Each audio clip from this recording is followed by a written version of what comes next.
স্কুটিতে করে দীঘা যাওয়ার আজ আমাদের ফার্স্ট ডেট। তো নমস্কার বন্ধুরা, কেমন আছো সবাই? আবারও উইকেন্ডে বেরিয়ে পড়েছি দীঘা যাবো বলে। সাথে আছে স্কুটি, দুজনের লাগেজ নিয়ে নিয়েছি।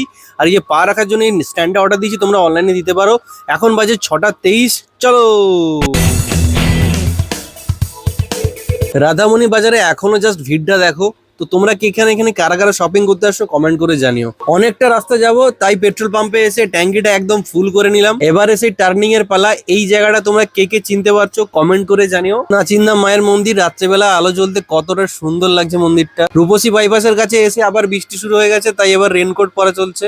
এখনো কিছুটা যেতে হবে, কিন্তু খুব খিদে পাচ্ছিল, তাই এই রেস্টুরেন্টে ঢুকে পড়লাম। এখানে অর্ডার দিয়েছিলাম দুটো চাউমিন, আর আমরা কিছু প্যাকেজিং করে খাবার নিয়ে নিয়েছিলাম, রুটি আর মাংস। তো গাইস ফাইনালি আমরা চলে এসেছি মন্দারমণিতে। এটা হচ্ছে আমাদের কটেজ। তো চলো তোমাদেরকে রুম ট্যুরটা দিয়ে দিই। এটা আমাদের এসি ডিলাক্স কটেজ রুম, একদম সি সাইডের ধারে রয়েছে রুমটা। ভীষণ কজি রুমটা এবং বেশ প্রাইভেসিও রয়েছে। একটা সোফা রয়েছে, একটা কাবার্ড বা আলমারি রয়েছে, টিভি ইউনিট রয়েছে কিন্তু টিভি নেই। বাথরুমটাও ডিসেন্ট রয়েছে এবং এই রুম থেকে জানলা দিয়ে ভিউটা জাস্ট অসাধারণ। এখানে জানলা খুললেই সমুদ্র দেখা যায়। এই রুমগুলো আমাদের নিয়েছে 2400 টাকা, অর্থাৎ 1200 টাকা পার পার্সন। তো তোমাদের রুমটা দেখে কেমন লাগলো কমেন্ট করে জানাবে। আর এই রিসর্টটা রাত্রিকালীন পরিবেশটা খুব সুন্দর হয়। লাইটিং গুলো, অনেকগুলো লাইট এখন বর্তমানে ভেঙে গেছে, কিন্তু প্রথম প্রথম আরো লাইট ছিল। আর বলবো কিছুটা মেনটেন্যান্সের অভাব এখানে রয়েছে। তবে কিন্তু রাত্রিবেলা একদম সমুদ্রের পাশে রয়েছে, এখানে সুইমিং পুলও কিন্তু রয়েছে। এর ভিডিওটা আমি আগে পোস্ট করেছি, তোমরা দেখে থাকবে। স্টার ইন রিসর্ট, তোমরাও চাইলে এখানে আসতে পারো, স্টে করতে পারো। দারুণ জায়গা।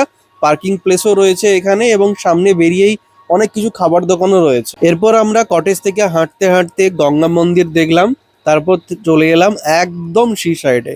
তো এখানে হাওয়া দিচ্ছিল, খুব সুন্দর লাগছিল আমাদের। এখানে আসতে আমাদের প্রায় 2-2.5 ঘন্টা বেশি লেগে গেছে, তাই এখন প্রায় ফাঁকাই। কতটা নিরিবিলি, দীঘার মতো অত ঠাসা ভিড় নেই মন্দারমণি। তো যারা একটু শান্তি পছন্দ করে তাদের হয়তো মন্দারমণি খুব ভালোই লাগবে। তো ওখানে গিয়ে আমরা অরুণ আইসক্রিম খেয়ে নিলাম। তোমাদের অরুণ আইসক্রিম কেমন লাগে জানাতে ভুলবে না। তো রাত্রের এবার ডিনার হবে। মুড়ি রয়েছে, রুটি রয়েছে আর চিকেন রয়েছে।